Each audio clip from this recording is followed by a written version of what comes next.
Hello and happy holidays. We've got an old episode for you tonight. It's from season 2, episode 1, and it's about a bubble of champagne and the journey that it goes on over the course of a party. It's one of our older episodes, so it's going to sound a little bit different and feel a little bit different. We've been doing the show for 4 seasons now, so things have changed, but it's always fun to go back to these old stories. Now, if you're one of the many people who are new to the show and you haven't gotten the chance to enjoy some of the older episodes and some of the older styles of the show, you can follow the link in this episode's description to purchase our previous seasons of the show. It's a great way to support Methodically Processing Systems and help us continue to make this show for you so that you can continue to listen to it and enjoy it. It's not free to make these shows, believe it or not. It's time consuming and money consuming, and it takes effort. But as a thank you to all of you for listening to the show during these holidays and for the last few years, we're going to take our System Wisdom PDF, ebook, and audiobook, and we're going to put it up on Gumroad at a name your price. So if you want to help support the show, you can give us money, whatever you think is right for the audiobook. And if you want the book for free, you can just enter 0 when you check out on Gumroad, and you can have it all for free. So check out the links in our episode description and name your price on the System Wisdom PDF, ebook, and audiobook. With that said, here's an old episode about a bubble of champagne. Hope you enjoy, and Merry Christmas. Welcome to Methodically Processing Systems.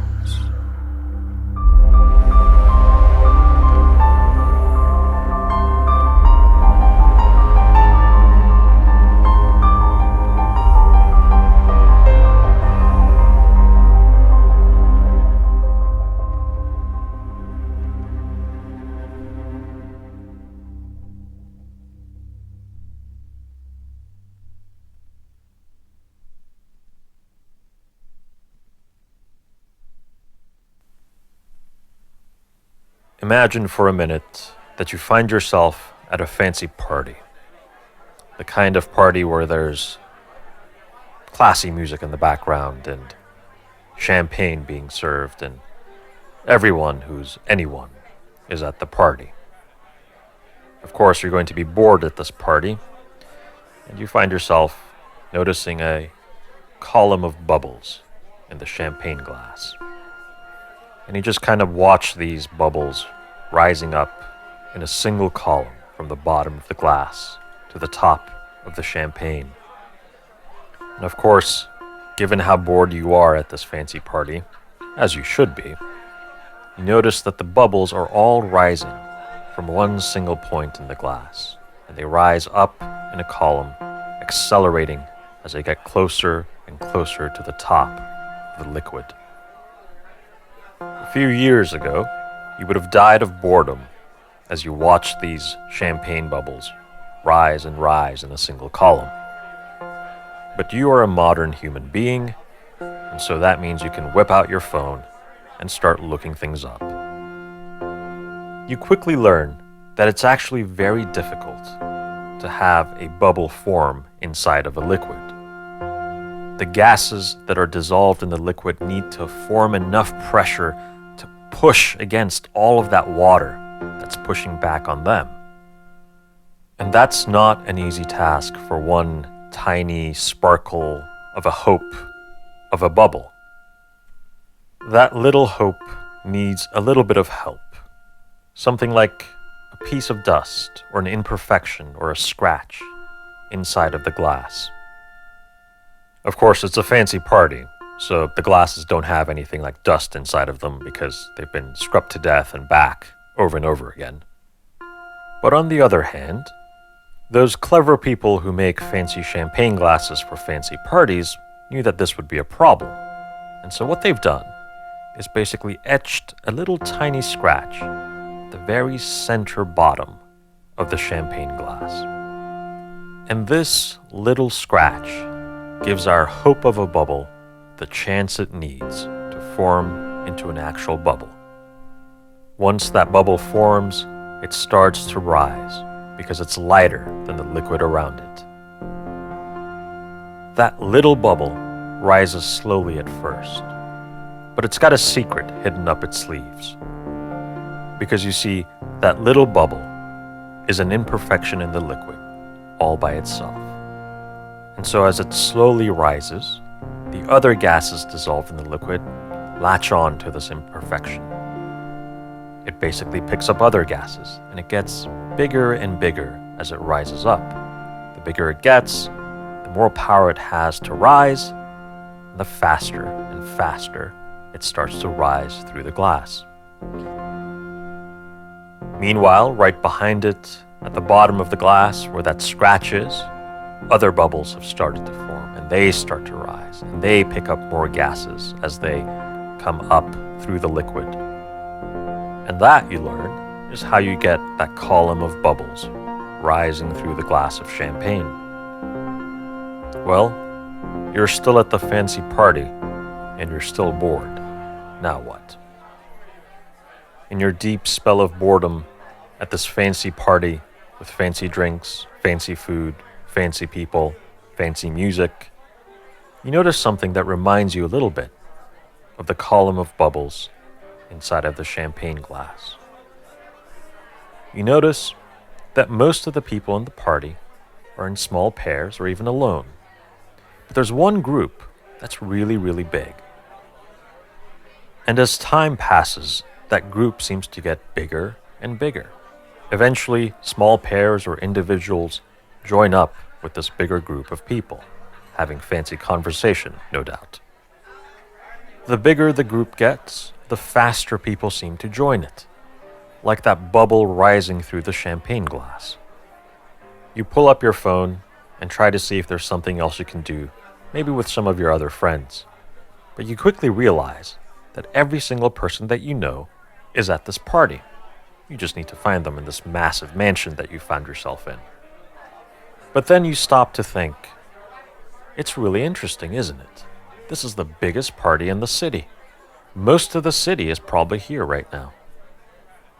In this moment of deep philosophical introspection at a fancy party, you notice the beautiful sun setting through the fancy glass windows of the fancy mansion where the fancy party is being held. The sun reminds you of that big group of people chattering away fancily. How odd that 99% of the mass and of all the material in the solar system is contained in that one object at the center of the solar system. Maybe the whole solar system was just one fancy party back in the day, and the big group ended up becoming the sun. Luckily, before you can start to get too lost in your strange form of feverish madness that has you exploring the sun and gravitational pulls at a fancy party, the big group beckons you over. Hey, get over here. You gotta see this.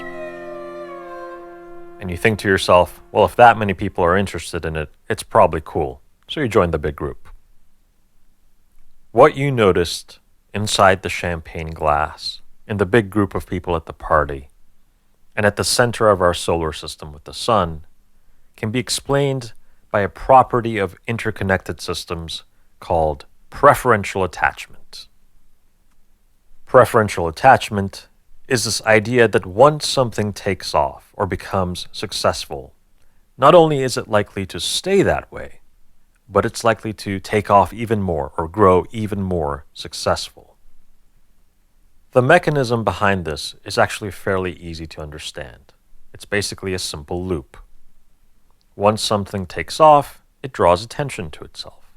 The more attention it gets, the more likely it is to grow and be more successful. The more successful it is, the more attention it gets. The more attention it gets, the more successful it becomes. The more successful it becomes, the more attention it gets. The more attention it gets, the more successful it becomes. And this process can repeat virtually endlessly because success is generally unbounded. So if you think about the bubble in the champagne glass, at the very beginning it's small and tiny at the bottom of the glass, and then as it rises, it runs into other dissolved gases inside the liquid. It picks these gases up and it becomes a bigger bubble. When it becomes a bigger bubble, its surface area is much bigger, its volume is much bigger, so it's a bigger bubble. Well, that means it runs into even more dissolved gases in the liquid, and it picks those up. It gets bigger, and then it picks up even more dissolved gases and gets bigger, until eventually it hits the top of the liquid and goes off into the air. The same mechanism is how our solar system and our sun came to be. Initially, there were these gases distributed throughout the solar system, and then as different areas of the solar system started to pick up and coalesce, some grew faster than the others. The ones that got bigger got a greater gravitational pull, and they sucked in more of the stuff, which gave them even more gravitational pull, so they could suck in even more stuff, and eventually you get to the point where you have a sun with 99% of the mass of the solar system. A similar process would happen with the big group at the fancy party. Initially, there might have been just two people talking to each other, and then a third person recognizes their friend and joins the group of two. Well, once you have you have three people that might know any number of other people at the party. And so another person might notice one of their friends at this group and join that group. Now there's four people, and you have four people with four sets of friends that could potentially join this group, and of course, a couple more people join their friends in this group, and now you have an even bigger group that knows even more people, and this process repeats until you have a massive group.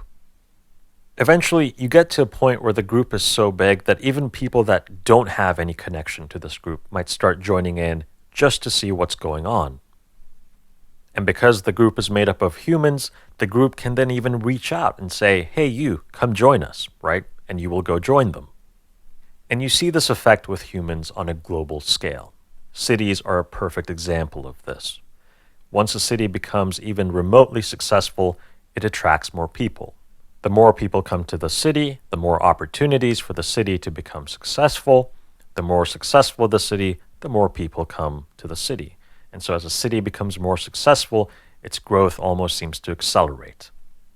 And this leads to megacities around the world where you end up with millions and millions of people in a very small, dense space. As Albert Laszlo Barabasi, the brilliant network scientist who coined the term preferential attachment, describes it, success breeds success. Now, something to keep in mind is that there is no such thing as the reverse of preferential attachment.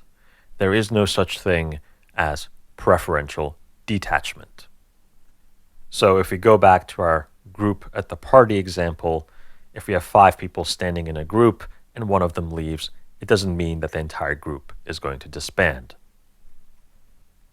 Preferential attachment brings us back to this idea that we have discussed before on this podcast, which is that beginnings are an incredibly important part of any process, of any endeavor.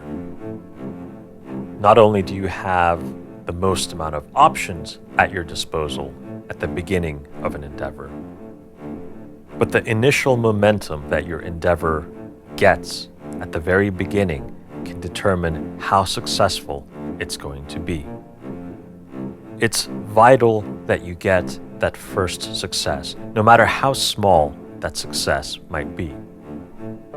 If you're opening a grocery store, getting that first customer is one of the most important things that you can do for your business. Once you get that first customer, you now have a fighting chance because others will join. Remember what Barabasi says, success breeds success. If you have a child and you want to get them interested in something like mathematics, then it's important to give them that first success in mathematics. Initial success is the key to building up that momentum in whatever it is that you're doing. Getting from that 0 to a 1 is what changes everything. Preferential attachment has ramifications for you even if you're on the other side of the equation, if you are the customer or the consumer. You can have greater impact on the world as a consumer who is at the beginning of something than a consumer who's at the end of something. And this is important to think about because a lot of times we are just tempted to do exactly what everyone else is already doing. We are tempted to go to the same restaurants as everyone else. We are tempted to go to the same websites as everyone else. We are tempted to watch the same movies, listen to the same podcasts, listen to the same music as everyone else. And when we give in to that temptation, we are actually robbing ourselves of our impact on the world. If you are going to a restaurant based on the 5,000 reviews that it's already received, you aren't really contributing much to the world. On the flip side, if you go to a restaurant that has just opened and it has no reviews and you are their first customer and you find yourself enjoying the restaurant and you leave them a good review and you tell your friends about it, you may have just changed the course of history for that restaurant, for your local city, and even the world. Because what you are doing is giving that restaurant their first success. And that first success could be a runaway success that leads to that restaurant becoming the biggest thing on the planet. All it takes is going outside of what everyone else is doing. Most of us spend our times in a bubble made by someone else. Someone else did something first and it worked, so let's repeat it and let's everyone do it. And that's great, there's nothing against that. But your true ability to impact the world is in stepping outside of that bubble. And if you're the kind of person who finds it unfair that one group at a party is so big while everyone else is off in pairs or by themselves, well, guess what? You can change that inequality by getting outside of the bubble. So if you're sitting at this party and you decide to join the big group, you've contributed nothing to the structure of the party. But if you decide to join a smaller group, find someone by themselves and go chat with them, or find a smaller group and join them, you are giving those groups, those people, a chance to have that runaway success. It's a simple numbers game. When you add 1 to something, you're increasing the likelihood that that becomes a 2, a 3, a 4, and so on. So you can make that big group at the party slightly bigger, or you can see if you can create a new big thing at the party that will compete with the other big group. All by choosing to step outside of that bubble, to do something different from what everyone else is doing. It's a great deal of power to be at the beginning of something and be the person that creates preferential attachment. But most people don't realize they have this power, and therefore most people don't use that power. How often do you see people who sit around and complain about the fact that there are so many superhero movies out there, and then you find them on the weekends with their big group of friends or family going to see the latest superhero movie that's out, as opposed to finding something new, finding something different, and putting their money and putting their vote behind that little small thing that no one else knows about. So, if you're starting something, whether it's a business or your endeavor into learning mathematics or physics or the arts or painting, find a way to set off that preferential attachment, getting that first success that will breed more success as time goes on. And if you're on the other side of it and you want to have a bigger impact on the world, here's what you do. Step outside of your usual bubbles and try something new.